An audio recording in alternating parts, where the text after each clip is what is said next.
अस्सलाम वालेकुम व्यूअर्स। इस वीडियो में हमें फोटान थ्योरी के सेलिएंट फीचर्स को पढ़ना है, यानी फोटान क्या होता है, उसकी क्या प्रॉपर्टीज़ होती हैं। ये सारा कुछ हमने इसकी डिस्कवरी से लेकर उसकी प्रॉपर्टीज़ तक ये सब हमें इस वीडियो में डिस्कस करना है। और हम बैकग्राउंड से शुरू करेंगे कि कहानी स्टार्ट हुई थी 1900 से, जब एक जर्मन फिजिसिस्ट मैक्स प्लांक ने ये सजेस्ट किया था कि मैटर में से एनर्जी जो निकलती है, यानी उसने ब्लैक बॉडी रेडिएशंस पर बात की थी कि ब्लैक बॉडी की सरफेस से जो रेडिएशंस एमिट होती हैं या एब्जॉर्ब होती हैं वो उसके एटमों से कंटिन्यूस फॉर्म में एमिट या एब्जॉर्ब नहीं हो रही होती, बल्कि ब्लैक बॉडी के एटम्स में जो एनर्जी एमिट होती है या एब्जॉर्ब होती है वो इनडिविजिबल पैकेट्स ऑफ एनर्जी की फॉर्म में होती है। उन पैकेट्स ऑफ एनर्जी को उसने क्वांटा का नाम दिया था। और याद रहे यहाँ क्वांटा प्लूरल है और इसकी सिंगुलर होती है क्वांटम, और each quantum of energy is associated with radiation of a single frequency. ये हमें मैक्स प्लांक ने बताया था कि हर सिंगल फ्रीक्वेंसी की रेडिएशन के साथ एक क्वांटम एसोसिएट करता है, और energy of quanta is proportional to the frequency, कि E is proportional to F या E is equal to HF होती है। यहाँ पर H प्लांक्स कांस्टेंट है और इस H की वैल्यू है 6.63 इंटू 10⁻⁻34 जूल सेकेंड। और इस बात पे प्लांक को 1918 में नोबेल प्राइज से नवाजा गया था। अब आइंस्टाइन की बारी आई इसके बाद, और आइंस्टाइन ने एक्सटेंड किया प्लांक्स का आइडिया और पास्टुलेट किया कि light energy consist of packets or tiny bundles of electromagnetic energy, यानी energy in a light beam is quantized. उसने सिर्फ ब्लैक बॉडी के एटम से जो एमिट हो रही है और जो एब्जॉर्ब हो रही है एनर्जी, उसकी बात की थी कि वो कंटिन्यूस नहीं होती, वो पैकेट्स ऑफ एनर्जी की फॉर्म में होती है, क्वांटा ऑफ एनर्जी की फॉर्म में होती है। और आइंस्टाइन ने ये एक्सटेंड किया कि जो लाइट एनर्जी है, लाइट बीम के अंदर एनर्जी वो भी क्वांटाइज्ड होती है, वो भी क्वांटा की फॉर्म में होती है। He suggested that packets or tiny bundles of energy are the integral part of all electromagnetic radiations. और मजीद उसने कहा कि ये जो क्वांटा हैं they cannot be subdivided, उनको मजीद सब डिवाइड नहीं किया जा सकता, वो एलिमेंट्री पार्टिकल्स होते हैं। These indivisible tiny particles are called photons, और उनको फिर नाम दिया गया photons का। और इस तरह से फिर द बीम ऑफ लाइट को हम किस तरह से एक्सप्लेन करेंगे? The beam of light with wavelength lambda consist of stream of photons travelling at a speed c, speed of light से वो ट्रेवल कर रहे हैं, और हर एक के पास एनर्जी hf होती है। तो since photon has energy as well as momentum, क्योंकि फोटॉन के पास एनर्जी भी होती है, मोमेंटम भी होता है, लिहाजा इट बिहेव्स एज पार्टिकल, लिहाजा ये पार्टिकल के तौर पर बिहेव करेगा।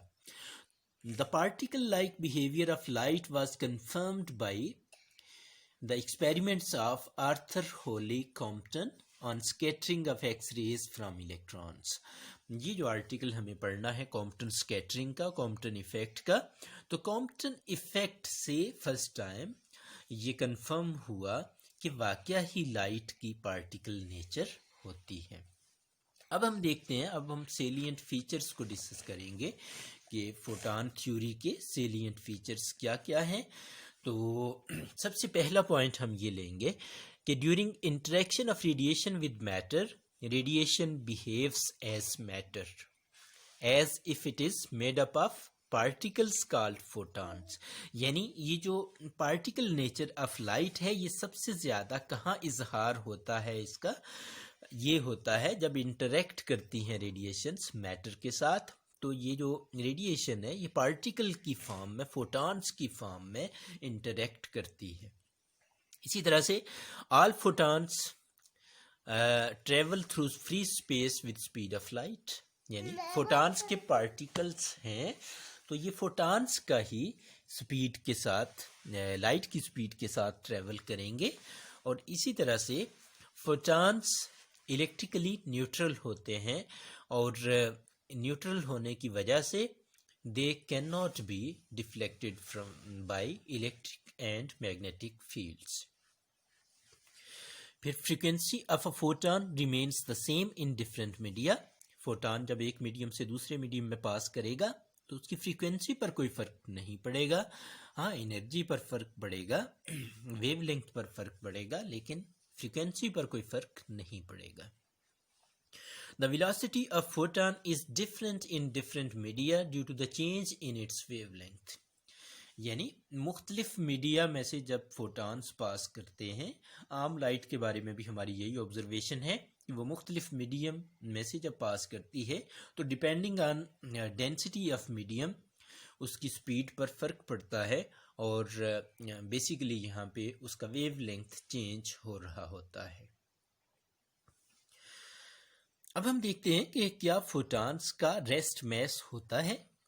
तो याद रखिएगा कि photons exist only while moving and have zero rest mass. Photons का कोई रेस्ट मास नहीं होता, इनकी एग्जिस्टेंस उसी वक्त है जब ये चल रहे होते हैं, जब ये मूव कर रहे होते हैं, यानी रेडिएशन में ट्रेवल कर रहे होते हैं, उस वक्त इनका इजहार होता है। The mass of a particle moving with velocity v is given by, हमें पता है मैस इंक्रीज का जो रिलेशन है आइंस्टाइन की स्पेशल थ्योरी ऑफ रिलेटिविटी में, वो होता है m is equal to m not by 1 minus V square by C square under the root.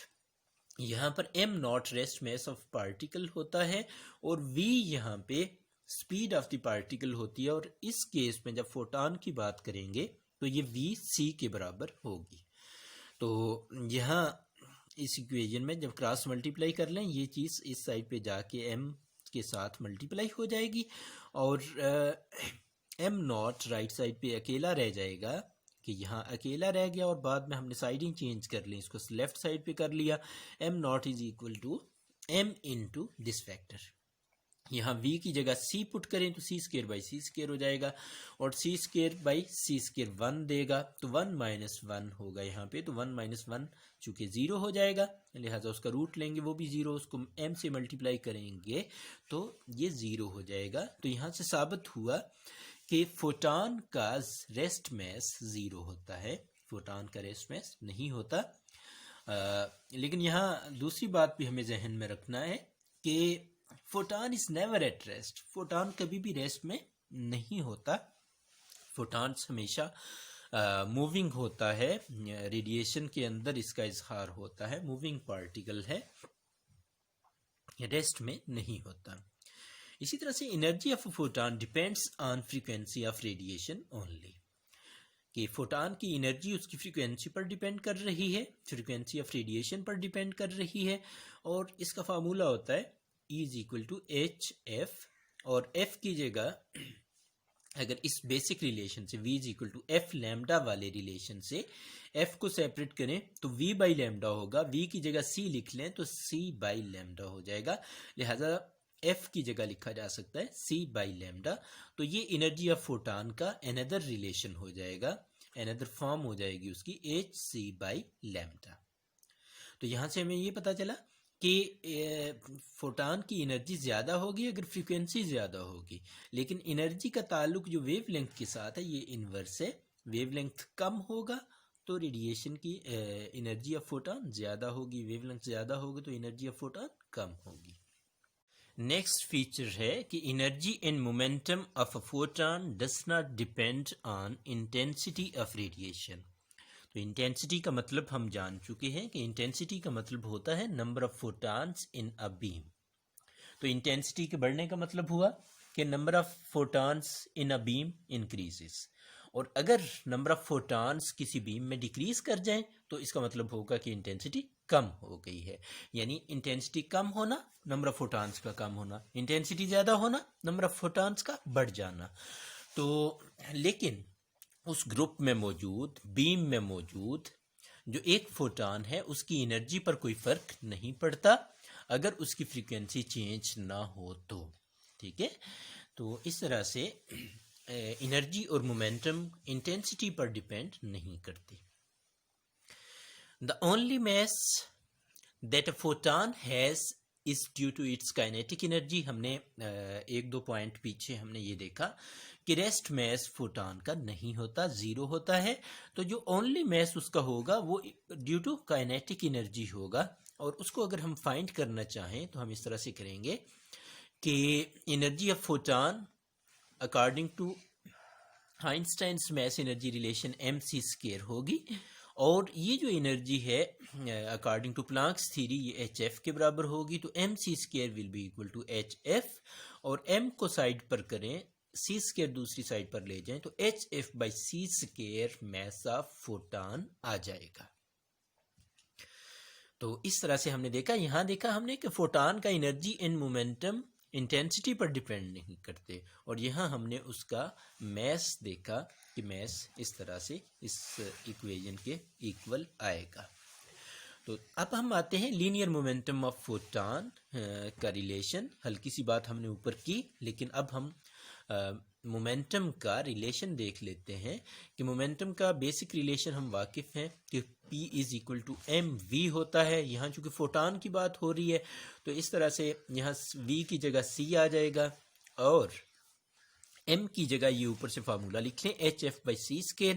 तो hf/c² आएगा, c एक c से कट जाएगा और hf/c मोमेंटम ऑफ फोटॉन आ जाएगा। और इसमें भी अगर हम थोड़ा सा f/c को देखें तो चूँकि ये बेसिक रिलेशन हम वाकिफ़ हैं, v is equal to f lambda होता है, तो v is equal to F lambda से लैम्डा को सेपरेट करें तो v/f हो जाएगा, और इसको इन्वर्ट कर लें, लैम्डा नीचे ले आएँ, इसी तरह से f को ऊपर ले जाएं, v को नीचे ले आएँ, तो 1/λ will be equal to f/c। तो इस f/c की जगह जब 1/λ लिख लेंगे तो मोमेंटम का जो रिलेशन आ जाएगा वो आ जाएगा h/λ। यही वो रिलेशन होगा जो डी ब्राय के वेवलेंथ के तौर पर भी हमने नेक्स्ट देखना है। तो ये मोमेंटम ऑफ फोटॉन का रिलेशन आ जाएगा। इसको इस तरह भी हम ले सकते हैं कि E is equal to mc² ले लें, यानी जिस तरह यहाँ हमने एनर्जी ऑफ फोटॉन आइंस्टाइन की मैस एनर्जी रिलेशन से ले लिया, और इसी तरह से प्लांक्स क्वांटम थ्योरी से एनर्जी का रिलेशन ये आ गया। तो mc² will be equal to hf हो जाएगा, और यहाँ mc इंटू सी को दो दफ़ा लिख लें, तो इसमें ये जो mc है ये आ जाएगा मोमेंटम, और ये c उस साइड पर ले जाएं तो hf/c हो जाएगा, और इसमें f/c की वैल्यू 1/λ लिख लें तो h/λ आ जाएगा। तो जो भी मेथड आप अपना लें, ये कर लें या ये कर लें, मोमेंटम ऑफ फोटॉन आपको मिल जाएगा। इसी तरह से energy and momentum of photon are related as. Momentum और एनर्जी फोटॉन के आपस में किस तरह से रिलेट करते हैं, इसके लिए भी हमें आइंस्टाइन की इक्वेशन इस्तेमाल करना है कि E is equal to mc²। तो mc इंटू c कर लेंगे, तो इसमें जो mc पहले वाला है ये p हो जाएगा और साथ c आ जाएगा। तो इस तरह से energy is equal to momentum into speed of light. Last property है कि when a photon collide with a material particle से इलेक्ट्रॉन, जब कोई फोटॉन एक मटेरियल पार्टिकल के साथ कोलाइड करता है, जैसा कि फोटॉन इलेक्ट्रॉन के साथ कोलाइड करे, जिस तरह हमने फोटो इलेक्ट्रिक इफेक्ट में देखा, कॉम्पटन इफेक्ट में देखा, तो इसमें टोटल एनर्जी और टोटल मोमेंटम तो कंजर्व रहेंगे, लेकिन नंबर ऑफ फोटॉन ज़रूरी नहीं है कि वो कंजर्व रहे कोलिजन के दौरान। कि ऐसा भी हो सकता है कि फोटॉन मे बी एब्जॉर्ब्ड और अ न्यू फोटॉन में बी क्रिएटेड। तो इसमें मिसाल के तौर पर हम जो देख चुके हैं वो फिनोमेना था फोटो इलेक्ट्रिक इफेक्ट, जिसमें हमने देखा कि आने वाला फोटॉन कंप्लीटली एब्जॉर्ब हो जाता है, तो वो खत्म हो जाता है, वो अपनी सारी एनर्जी ट्रांसफ़र कर देता है इलेक्ट्रॉन को, और उसका वजूद बरकरार नहीं रहता। तो इस तरह से उस केस में जो नंबर ऑफ फोटॉन्स हैं वो कंजर्व नहीं रहेंगे। तो लास्ट पर एक छोटी सी बात हम कर लें, क्योंकि हमने देखा कि इलेक्ट्रोमैग्नेटिक रेडिएशंस का एक बड़ा स्पेक्ट्रम होता है। गैमा रेडिएशंस की सबसे ज़्यादा, गैमा पार्टिकल्स या गैमा रेडिएशंस की सबसे ज़्यादा एनर्जी होती है। उनसे कम एक्स रेज हैं जो वेल नोन हैं, इसी तरह से यूवीज हैं, फिर विजिबल हैं, विजिबल के बाद इंफ्रारेड हैं, इंफ्रारेड के बाद फिर रेडियो वेव्स का सिलसिला शुरू हो जाता है। तो इस तरह से ये स्पेक्ट्रम काफ़ी बड़ा है। तो इस स्पेक्ट्रम में जो लाइट है, जो रेडिएशंस हैं, इलेक्ट्रोमैग्नेटिक रेडिएशंस, वो कब पार्टिकल के तौर पर ज़्यादा अच्छी बिहेव करेंगी और किस केस में वो वेव के तौर पर ज़्यादा अच्छी बिहेव करती हैं। तो याद रखिएगा कि गैमा रेस की जो एनर्जी है वो 1 मिलियन इलेक्ट्रॉन वोल्ट या 1 मेगा इलेक्ट्रॉन वोल्ट के करीब करीब होती है। और इस तरह से इन रेस को क्वांटम के तौर पर इजीली डिटेक्ट किया जा सकता है। इनको फोटॉन की सूरत में इजीली डिटेक्ट किया जा सकता है। जबकि दूसरी तरफ रेडियो वेव्स को देखें तो रेडियो वेव्स की एनर्जी होती है 10⁻⁻10 मिलियन इलेक्ट्रॉन वोल्ट, और ये एनर्जी इतनी कम है कि so that they can not be detected as quantum. Millions of photons are needed, ये रेडियो वेव्स की बात हो रही है कि उनके मिलियंस ऑफ फोटॉन्स रिक्वायर्ड होंगे टू डिटेक्ट अ सिग्नल, कि उनका सही तरह से सिग्नल डिटेक्ट किया जा सके। तो इस तरह से उनकी वेव प्रॉपर्टीज डोमिनेट करेंगी। क्यों? क्योंकि क्वांटा आर सो क्लोज। इस केस में जो क्वांटम होंगे, जो फोटॉन्स होंगे, वो इतने क्लोज होते हैं एनर्जी वैल्यूज में that radio waves are detected as continuous radiations, कि वो रेडियो वेव्स फिर क्वांटम की फॉर्म में अपीयर नहीं होती बल्कि कंटिन्यूस रेडिएशंस की फॉर्म में अपीयर होती है। तो इस तरह से ये थे जी सेलिएंट फीचर्स फोटॉन थियरी के, फोटॉन्स की प्रॉपर्टीज जो हमने यहाँ पे डिस्कस कर ली। Thank you.